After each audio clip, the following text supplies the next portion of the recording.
저는 온라인 판매자입니다. 제가 상품을 기획하기도 하고 사입도 하기도 하고 위탁도 하면서 현재 스마트스토어나 쿠팡에서 상품을 팔고 있는 현직 셀러이기도 하고 소상공인시장진흥공단이나 각 여러 기관에서 셀러분들을 위해 강의도 하고 있는 강사이기도 합니다. 요즘 티몬과 유메프의 미정산 사태로 인해 많은 피해자들이 나오고 있습니다. 상품을 결제하고 받지 못하는 소비자들의 피해도 있고 상품을 공급한 온라인 판매자, 셀러들의 피해도 많이 있습니다. 소비자들의 피해는 당연히 조속한 환불을 통해서 해결이 돼야 되고 판매자들의 피해는 조속히 미정산금을 지급하면 해결이 돼야 될 것 같습니다. 근데 여기서 제가 한 가지 이야기하고 싶은 게 있습니다. 이번 사태로 인해 피해를 본 많은 셀러분들이 여러 온라인 사이트나 또 온라인 사이트 게시판에 팀원의 잘못한 점과 셀러들의 피해를 호소하고 있는데 댓글을 보면 소비자들의 공감을 많이 받지 못하는 걸 알 수 있었습니다. 제가 가장 마음 아픈 댓글은 유통충이라는 그러한 단어를 쓰신 댓글이 있었습니다. 그 댓글을 보면서 소비자들이 셀러를 단지 플랫폼과 제조사 중간에서 아무것도 안 하고 폭리를 취한다고 생각하는 분들이 많은 것 같아서 제가 셀러의 종류와 순기능과 역기능에 대해서 설명을 해보려고 합니다. 제가 구분한 셀러는 총 4종류로 구분이 됩니다. 첫 번째는 제조셀러입니다. 제조셀러는 상품을 직접 생산하시는 분들입니다. 직접 생산해서 온라인 판매까지 직접 하시는 분들이고 우리가 흔히 얘기하는 직거래를 하시는 분들이 제조셀러입니다. 세상 모든 분들이 제조셀러면 참 좋겠죠. 직거래되니까 판매 가격도 저렴할 거라고 생각이 되고 그에 따라 소비자들에게 혜택이 더 많이 돌아갈 거라고 생각됩니다. 하지만 온라인 판매는 상품을 만드는 것과는 또 다른 영역이 있습니다. 온라인은 오프라인 판매보다 훨씬 더 많고 복잡한 일을 해야 되기 때문입니다. 오프라인에서는 방문한 분들께 내 상품을 설명하면 되지만 온라인에서는 내 상품을 고객에게 직접 보여주지 못하기 때문에 상세 페이지도 만들어야 되고 상품 등록도 해야 되고 상품을 등록한 다음에 소비자들에게 노출하는 마케팅까지 해야 됩니다. 이 업무들을 당연히 제조셀러가 하면 좋고 또 직접 하시는 분들도 계시지만 실상은 거의 직접 하지 못하십니다. 제조업을 하면서 10인 이하의 사업체를 소공인이라고 하는데요. 2021년 중소기업 기본 통계를 보면 전국 55만 1,049개 업체에 128만 3,380명이 근무하고 있고 이는 전체 제조업 대비 기업체 수는 88.8%, 종사자 수는 26.1%에 해당되기 때문입니다. 즉 제조업 전체 숫자 비율은 높은데 종사자 수는 작습니다. 이것만 봐도 우리나라 제조업체의 거의 90%가 10인 이하의 소상공인이라고 말할 수 있을 것 같습니다. 이분들께는 두 가지 어려움이 있습니다. 제가 여러 기관에서 교육을 진행하고 있는데 거의 다 기관에서 제조셀러분들을 모셔놓고 교육을 하고 있습니다. 이분들은 당연히 하고 싶지만 첫 번째 사람이 없습니다. 수도권의 경우는 그나마 덜하지만 지방의 경우는 온라인 판매를 할 만한 사람을 구하기가 정말 어렵습니다. 그래서 제품을 생산하기도 바쁜 제조사 대표님들이 직접 하고 계십니다. 두 번째, 마케팅을 진행할 비용이 없습니다. 제조사 대표님들을 만나보면 상품을 판매해서 돈이 들어오면 그걸로 또 상품을 판매하기 위한 원재료를 구매합니다. 마케팅 비용은 거의 대부분 비용이 선지급인데 돈이 들어오면 다시 상품을 만드는데 투입되기 때문에 현금의 여력이 없는 제조사분들이 많습니다. 좋은 제품을 생산하는 능력은 있지만 시간과 비용과 인력이 없어서 판매하고 마케팅을 할 수 없는 분들을 위해 바로 두 번째 사입셀러들이 있습니다. 이 사입셀러는 서로 약속된 성금을 주거나 또는 주기로 하고 상품을 본인 창고에 입고합니다. 즉 제조셀러가 만든 수량을 서로 나누어 책임을 집니다. 제조사는 생산을 하려면 기본적으로 공장 라인이 돌아가야 되는 최소 생산 단위가 있습니다. 한번 돌아가면 보통 3,000개에서 1만 개 정도 되는데요. 제조셀러가 다 판매를 못하기 때문에 그러면 사입셀러가 생산된 수량의 일부 수량을 책임지고 판매하게 됩니다. 사입셀러의 역할은 첫 번째, 재고 부담을 제조사와 나눈다는 데 있습니다. 특히 유통기한이 있는 식품, 건강기능식품, 화장품 같은 경우는 기한 내 팔지 못하면 폐기돼야 되기 때문에 사입셀러들이 먼저 수량을 매입하면 그만큼 제조셀러들의 부담이 줄어들게 되는 긍정적인 효과가 있습니다. 두 번째, 성금을 지급해서 제조셀러의 현금 회전율을 높여줍니다. 제조셀러는 이미 완제품을 생산했기에 자금은 다 들어간 상태이고 추후 판매를 통해 자금을 회수해야 계속 상품을 생산할 수 있습니다. 사입셀러의 목돈이 빨리 들어오면 그만큼 제품을 생산하는 기간이 빨라져서 더 많은 수량을 생산할 수 있습니다. 세 번째, 상세 페이지를 만들거나 더 업그레이드 해줍니다. 사입셀러는 상품 판매를 책임지거나 성금이 들어갔기 때문에 입고된 상품을 더 빨리 팔기 위한 노력을 합니다. 그래서 판매 촉진을 위한 여러 가지 방법을 활용합니다. 그 중에 가장 먼저 하는 것이 상세 페이지입니다.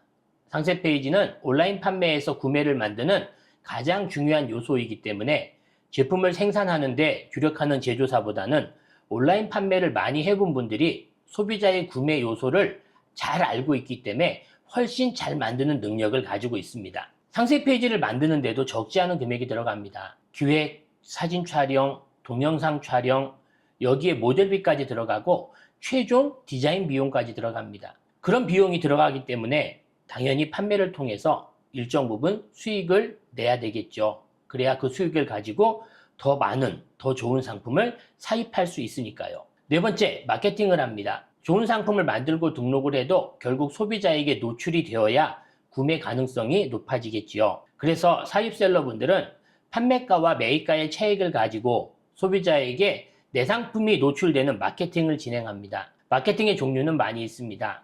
검색 광고, 퍼포먼스 광고, 쇼핑몰 광고 등 이 광고비를 사입셀러가 부담하는 경우도 많이 있습니다. 이번에 팀원 미정산 사태로 피해를 큰 분들이 바로 사입셀러 분들이 많습니다. 제조사에서 팀원과 직접 행사를 하면 좋겠지만 MD들과의 소통 또는 여러 가지 여력이 안 되는 것 때문에 직접 진행을 못하고 그동안 좋은 상품을 판매를 계속 진행해온 벤더들과 즉 사입셀러들과 딜을 진행하는 경우가 많습니다. 그럼 사입셀러들은 노출이 많은 딜들을 통해서 소비자에게 많이 노출시키고 매출이 올리는 그런 방법을 사용했는데 팀원에서 정상금이 미지급되면 정상금액을 고스란히 책임을 떠안게 되는 분들이 사입셀러 분들입니다. 세 번째는 위탁셀러가 있습니다. 위탁셀러는 상품 재고를 쌓아두지 않고 발주가 들어올 때마다 제조사나 사입셀러들한테 발주를 보내는 분들입니다. 이분들의 역할은 무엇일까요? 첫 번째,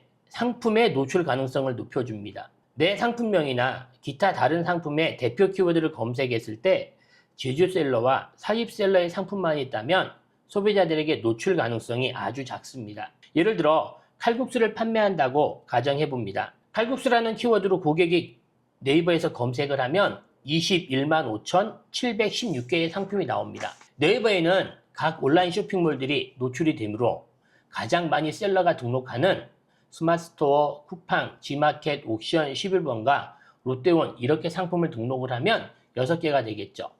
그럼 한 상품을 제조사 6개, 사입셀러 6개, 12개의 동일한 상품이 노출됩니다. 그러면 단순 비교했을 때 노출 가능성이 18,000대 1의 노출 가능성을 보입니다. 그런데 위탁셀러 10명이 6개 사이트에 등록을 하면 상품이 60개가 더 등록이 되므로 대략 3,000대 1의 노출 가능성을 보여지게 되고 총 등록한 상품은 72개가 됩니다. 결과적으로 노출 가능성이 6배 정도 높아지게 됩니다. 게다가 소비자들은 다 칼국수로만 검색하는 게 아니라 여러 키워드, 세부 키워드로 검색을 하니 상품명을 다양하게 등록할수록 더 노출 가능성이 높아집니다. 소비자에게 노출 가능성이 높아지니 판매는 당연히 올라가게 되겠지요. 두 번째는 제조셀러와 사입셀러의 자금 회전율을 높여줍니다. 대부분 위탁 판매자들은 한 개 상품의 판매량이 많지 않기 때문에 발주하면 바로 입금을 하고 있습니다. 사입셀러처럼 많은 금액은 아니지만 꾸준히 제조셀러와 사입셀러의 현금이 회전하도록 도와줍니다. 세 번째는 상세 페이지를 더 업그레이드 해줍니다. 위탁셀러들은 사입셀러나 제조셀러에게 상세 페이지를 받게 됩니다. 이 상세 페이지는 아무리 좋아도 소비자의 니즈가 다양하기 때문에 그 내용을 다 담을 수 없습니다. 이때 각 위탁셀러들이 판매 대상인 소비자를 생각하며 타겟에 맞는 소비자의 니즈를 끌어내서 컨텐츠로 만들고 구매로 연결시키기 위한 노력을 합니다. 그 결과로 소비자의 다양한 니즈를 품은 상세 페이지들이 나오게 되고 그로 인해 그 상품의 판매가 활성화됩니다. 네 번째는 리셀러입니다. 사입셀러나 위탁셀러는 기본적으로 제조사와 공급 계약을 맺고 판매를 진행합니다. 하지만 리셀러들은 공급 계약 없이 온라인 쇼핑몰에, 즉 본인이 구매한 것처럼 발주를 직접 넣습니다. 여기서 리셀러도 수익이 있어야 되기 때문에 최저가 사이트에서 구매를 해서 판매를 하거나 기존 판매 가격에 조금 더 높여서 판매를 하기도 합니다. 또 이분들은 홈쇼핑이나 쇼핑라이브들에서 할인 행사를 할 때 구매를 해서 구성을 달리해서 판매하기도 합니다. 물론 여기서 상품의 보관이나 유통기한 또는 개인정보 이슈가 발생하기도 합니다. 하지만 이분들도 순기능이 없는 건 아닙니다. 제가 코스트코에서 여행용 가방을 구매할 때 동일한 상품이 코스트코가 제일 저렴했는데 현대카드가 없어서 리셀러에게 1만 원을 더 주고 결제한 경우도 있었습니다. 그래도 다른 쇼핑몰보다는 저렴하게 구매했기에 나름 만족한 경우도 있었습니다. 지금까지 셀러의 유형 4가지 정도를 이야기해 드렸습니다. 각 위치에 있는 셀러마다 다 하는 일이 있고 또 그에 따른 비용이 발생한다는 것입니다. 여기서 중요한 점은 제조셀러가 다 못하는 일을 사입셀러, 위탁셀러들이 각자의 위치에서 하고 있기 때문에 소비자가 상품을 구매할 수 있다는 사실입니다. 물론 개중에는 안 좋은 상품을 비싸게 과대 광고해서 판매하는 나쁜 셀러도 있고 이미 결제한 소비자들에게 상품을 안 보내서 소비자의 피해를 만드는 나쁜 셀러도 있습니다. 당연히 이분들은 온라인 쇼핑몰에서 빨리 퇴출이 되어야 됩니다. 셀러들은 상품을 팔아서 수익을 얻습니다. 셀러가 수익을 얻는 방법은 좋은 상품을 만들고 좋은 상품을 발굴해서 그 상품을 구매한 소비자들이 만족해야 재구매가 일어나기 때문에 대부분의 셀러들은 각자의 자리에서 열심히 활동하고 있다고 생각해 주시면 감사하겠습니다. 셀러분들도 힘내세요. 경기가 아무리 어렵고 팀원 사태가 있다고 해도 우리에겐 판매해야 할 상품이 있기에 다시 판매를 시작해야 되고 다시 일어나야 됩니다. 그 상품을 구매해주고 만족하시는 소비자들이 있기에 우리는 다시 판매 시작을 해야 합니다. 소비자들은 먼저 좋은 상품을 알아보시고 먼저 구매해 줄 만큼 현명한 선택을 하신 분들이니까요.